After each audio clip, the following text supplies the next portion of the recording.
Hello, and welcome to a special episode of Both Sides of the Aisle. Now, this is a listener request, so thank you for sending in your ideas, and we are so happy to follow up on them. So, you've heard Shireen Garbani. Yes. I'm John Dougal. Yes, exactly. And we have with us Emma Addams, who is the co-executive director for Mormon Women for Ethical Government, and we call it MWEG. You got it. Do you call it MWEG? We do. And it's the whole name is a bit of a mouthful, so we'll just make it easy on everyone and call it MWEG. It's a good thing you didn't call it the Church of Jesus Christ of Latter-day Saints Women for... Ooh, Yes. Yes. Well, thank you so much for joining us. I am so interested in the work of MWEG, but we would love to know a little bit about you. So you are not the co-executive director for the Utah chapter. You are the co-director for the national movement here. Yeah, the entire organization. Yeah, we have members in all 50 states. Yeah. So for obvious reasons, we have more members in Utah than any other state, but we have more members outside of Utah than in because we have people everywhere. Oh, interesting. So, Well, yes. Emma, tell us a little bit about you, just your background. Did you grow up in Utah? So I did not, though I have deep family roots here. My husband is a Davis County boy, so we moved here a few years ago with our family to be close to his father and to be close to my work and all that good stuff. I grew up mostly in the West, but I have lived all across. I basically lived all along I-80. I've lived on either end. Yeah. So the West Coast, the East Coast. I lived in Omaha, Nebraska for 11 years and now Salt Lake. So And you're willing to admit that. Honestly, I think it a little bit tells the story of why I do this work because I love this country. I love all parts of it. I actually get kind of defensive when people get a little bit like ours is the best or this is the best and everyone else is not real America. I'm like, everywhere I've lived, there have been exceptional Americans. people and I've loved it. So yes. So interesting. Did you grow up in a particularly political family?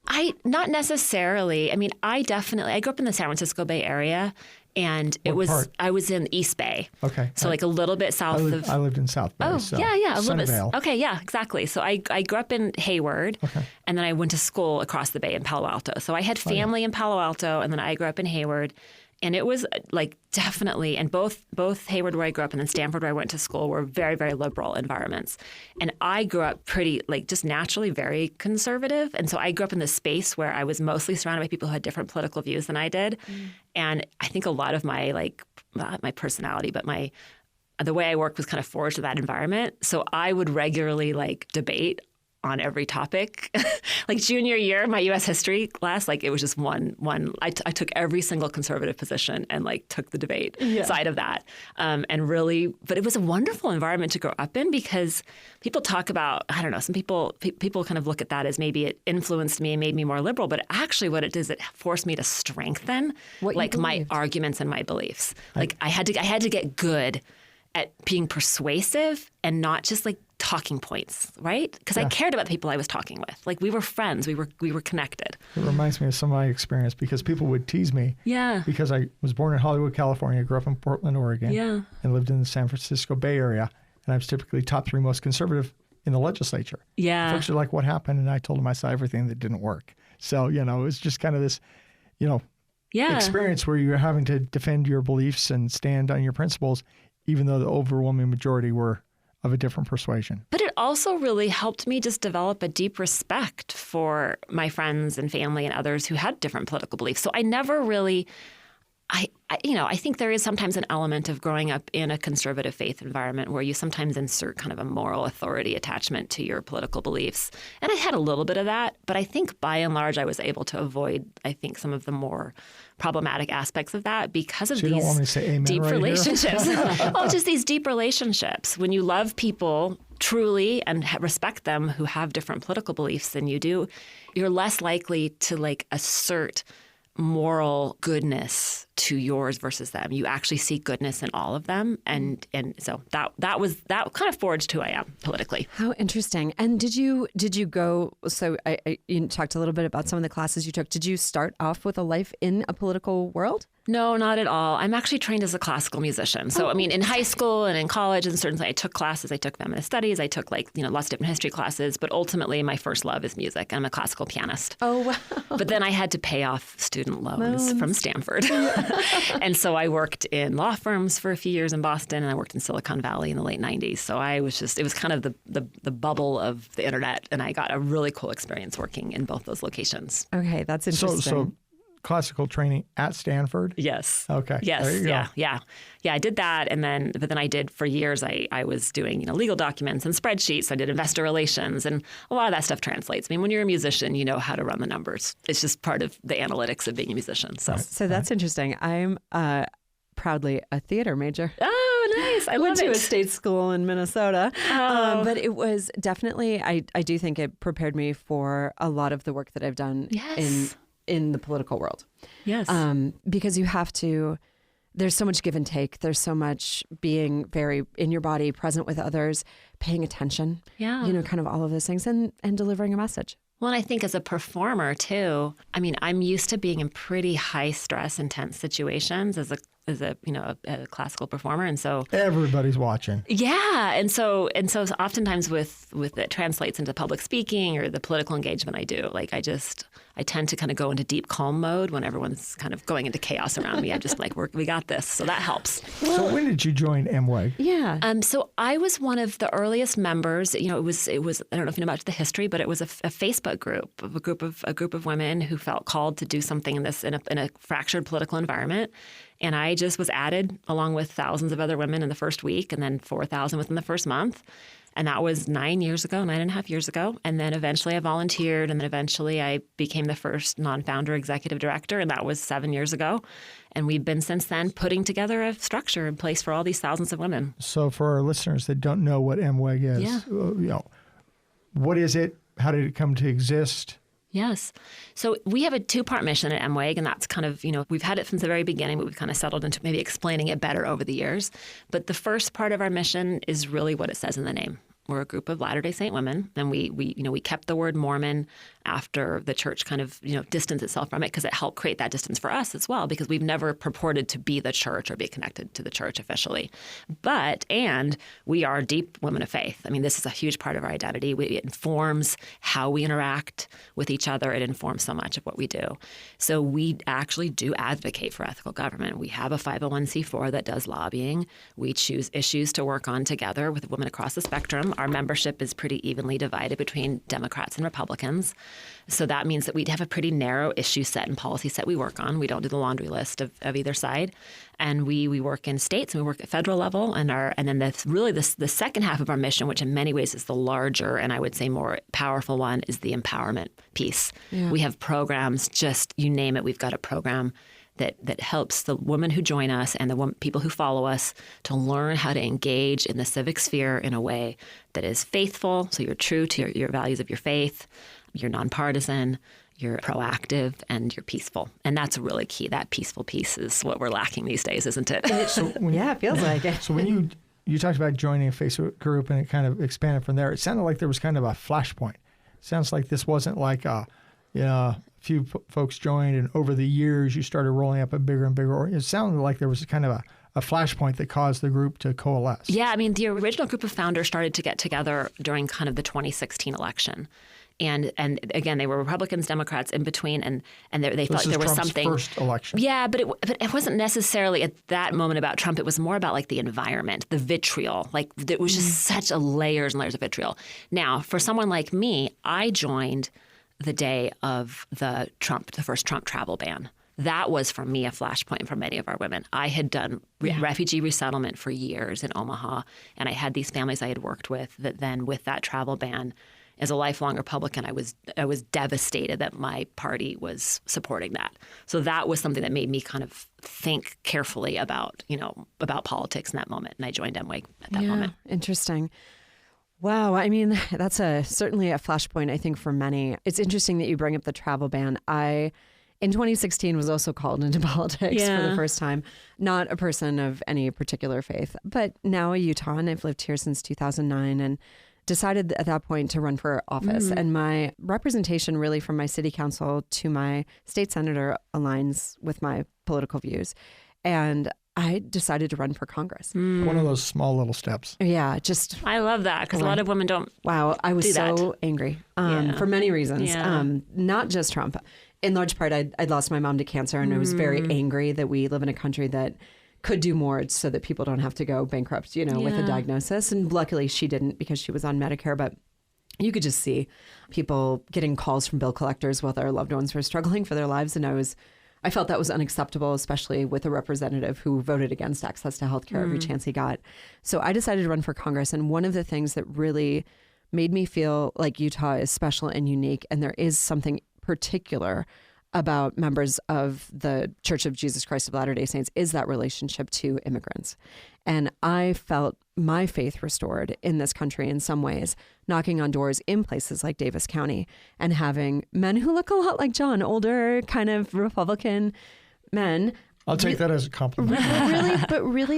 really deeply moved and really having a painful reaction to what the Trump administration was doing to folks who were simply trying to, in some cases, follow the rules, live a better life, come here to access freedom. So that really, I see exactly what you're talking about. We used to call that compassionate conservatism. I mean, that's what that was where I kind of aged. George Bush politically was Bush in the 80s and 90s. Yeah. So well, go ahead, John. There's Who Really Cares? I think Arthur Brooks might have written that book, but it's one of those things. It's like, okay, your beliefs versus putting it into action. Yeah. And those that really care are the ones that are actually putting it into action. Their beliefs are how they behave and how they engage. Yeah. So we're going to take a quick break. Yep. And when we come back, I would love to talk more about what it is that MWEG's doing now, how how people can get involved, what they can expect if they get involved, and just some of maybe the conversations and trends you're seeing more broadly. So thanks everyone for listening. I am Shireen Gorbani, and I'm joined by my regular co-host, John Dougal, and the co-executive director for MWEG, Emma Addams, and we'll be right back. You're listening to Both Sides of the Aisle on UPR. We love to hear from our listeners like you. If you would like to send us a comment, email bsotapodcast@gmail.com. Once again, that's bsotapodcast@gmail.com. Thanks for listening.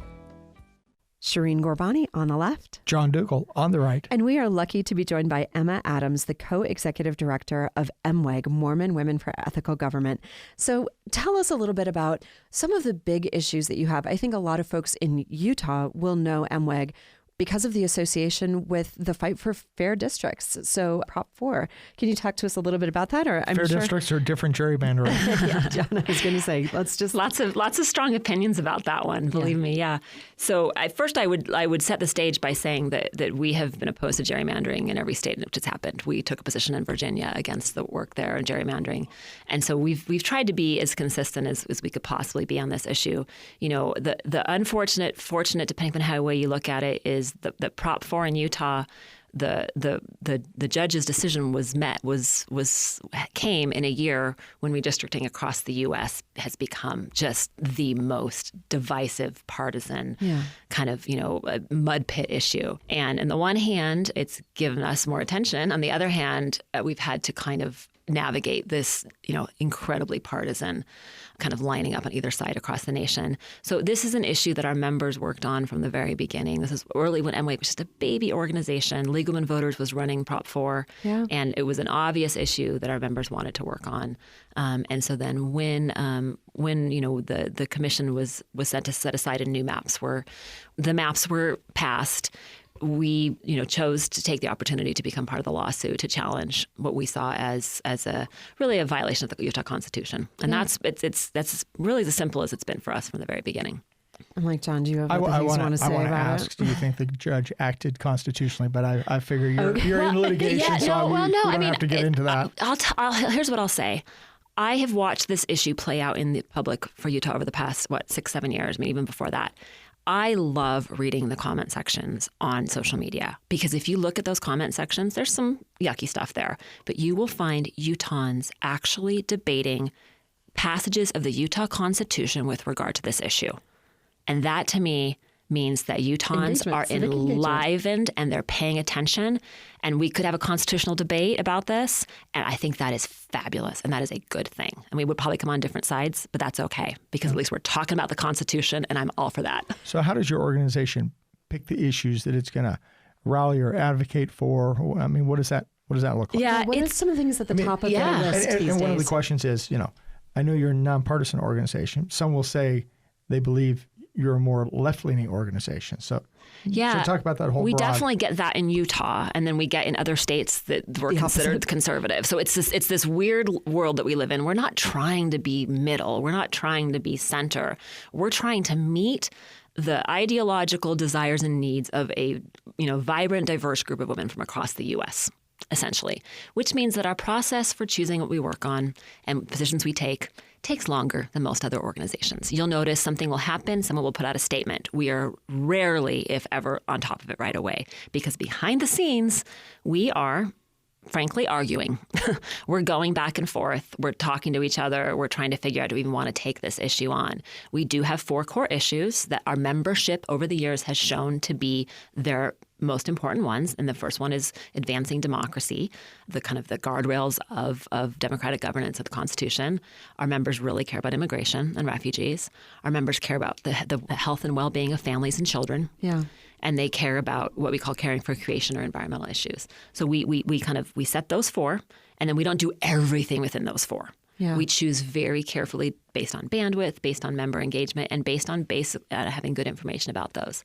Yeah. How much of that takes place with a national focus, and how much is really state by state focus? So initially, MWEG was almost exclusively focused nationally. And as we've kind of built out teams, because we needed to be able to replicate that decision-making structure that we had nationally within each state, because otherwise you run the risk of getting pulled too far to one side in each state. So we now have state teams in Arizona, Idaho, Utah, and Nevada. And we're hoping to add in Colorado, Montana next year, as well as Texas. And so we're gradually but it takes time to build a cross-partisan advocacy muscle if you're coming from partisan advocacy. It's a whole different way of doing things, and it takes longer.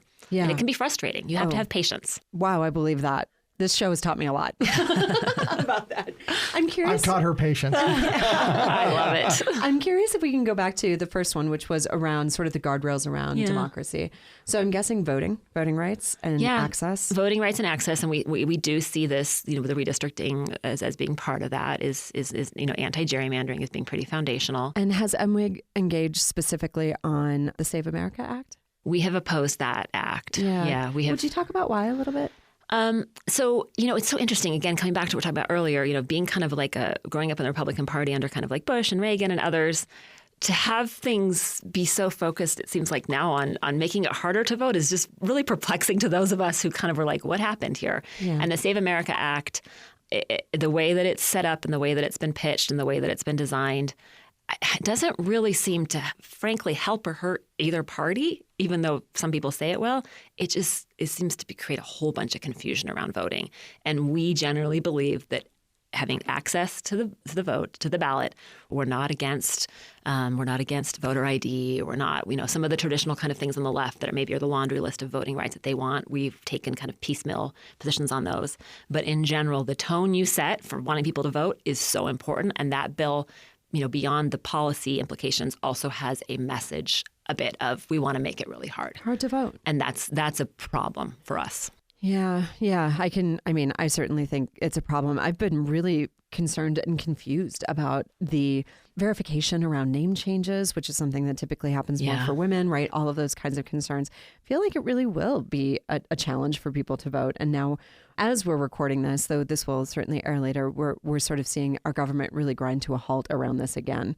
And it's dividing Republicans. Yeah, it is. Big time. Right now. And I'm just going to describe, different states pick different processes. And the processes are, I think, designed to favor kind of the party in control. I mean, may not be viewed as actively that, but the process California has is designed to favor Democrats, just as a process in Utah is probably designed to favor Republicans to a certain extent.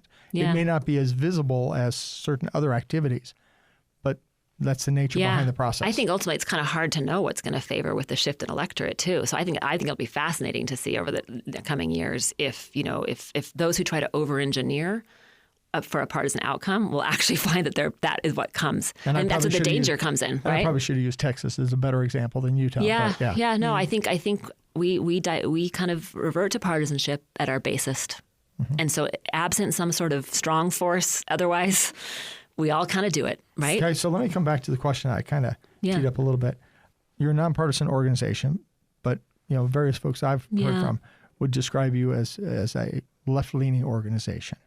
Still nonpartisan, but left-leaning. So talk to us about that. Yeah, I think we get that because I think people think nonpartisan means that you're like position neutral, like if you don't take a position at all. And so therefore, any position you take has to then line up in one of these buckets, left or right. And so we've never said that we're neutral. Never. We've never promised to be neutral. We've never said that we're just doing civic engagement. We've always said from the beginning that we're going to take positions. And when you take positions, you open yourself up to that sort of criticism. We believe that our position taking stands up to that. Does that mean that every single, that like you could put them on a tally and be like, left, right, left, right? I don't know. Because at the same time we've been engaged for the past 9 years, the entire ideological framework has shifted. Yeah. So I have women who are lifelong Republicans who are mad as anything at current Republicans. And then I have Republicans who are happy with them. I have Democrats. I've got the full thing. So all we can do is do the best we can with the women we have and the opportunities we have. And then we have to be able to weather that sort of criticism and not let it drive us one way or the other, but also be open to it and listen to it. Okay. We really, truly do hear that. Okay. One of the other questions I have is, for the term ethical, which is in your name. Okay. What exactly does that mean? Because sometimes people will take that as if you disagree with us, then you're unethical. So I love this question because this is one of my little pet projects when I first became executive director. Is I was like, what does that name mean? Yeah. Philosophers have been arguing over what's ethical for generations. Since they started. So we think we're going to show up. And I used to be the ethics chair for the House. Yes. So we think we're going to show up and we're going to end this conversation. So our solution to that is we have a 3.5-page document, which now has multiple papers that have come out of it called the Principles of Ethical Government. So our solution is to define what does ethical government mean for MWEG so that anyone who joins us can know what they're getting into. So we're not trying to define ethics. We're just trying to define how we define ethical government. And it has a triangle. It's the rule of law, the rights, the citizens are afforded, people are afforded, and it's the responsibilities that we have to one another to live and work together. And then each of those 3 principles has 7 sub-principles, and then they each have a paper. So if you really want to get in the rabbit hole, check those out because we have been very clear about how we define it. So if they're hearing about MWEG for the first time, how do they sync up? How do they get involved if they would like to get involved? Well, we're everywhere. We're on all the socials. So we're on Instagram, we're on Facebook, we're at Twitter. Yeah, it's not so much our playground. So much Threads. But we do have a website, MWEG. Are you on TikTok? We are not on TikTok. We have a really cool, a space just for our members that's called MWEG Central. We actually can get an app. Yeah. We have classes there. We have meetups. We have book group. We bring in outside speakers. So we have a whole universe for women who want to join MWEG. It's off of social media. This is interesting. So I think the question that I have, and we only have a couple minutes left, but when we think about this deep chasm that we're experiencing in our politics, and MWEG really is coming at this from a position where, I think some of the topics we're supposed to never talk about, right? Politics and religion, bringing them right to the kitchen table. Talk to me about the role that faith really plays in the work that you do, in the community that you build. I'm really interested to hear you talk a little bit about that. I'll see if I can answer quickly.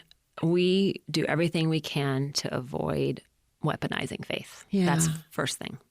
And we want our women and people who are people of faith in the U.S. to feel like they can bring their personal faith beliefs to the civic sphere and to political conversation as an expression of who they are. And we think this country is better when people of faith talk about their faith and use it in that way. Yeah. For me, the personal distinction I make is I might say that my faith leads me to support this or believe that. But when I flip that and say that my faith means that you all need to feel like I do, that's where the line gets crossed. Mm-hmm. So faith is powerful and amazing and is needed. And I think we have to be cautious with that power, and we try to model that the best we can. That's so interesting. John, any last questions?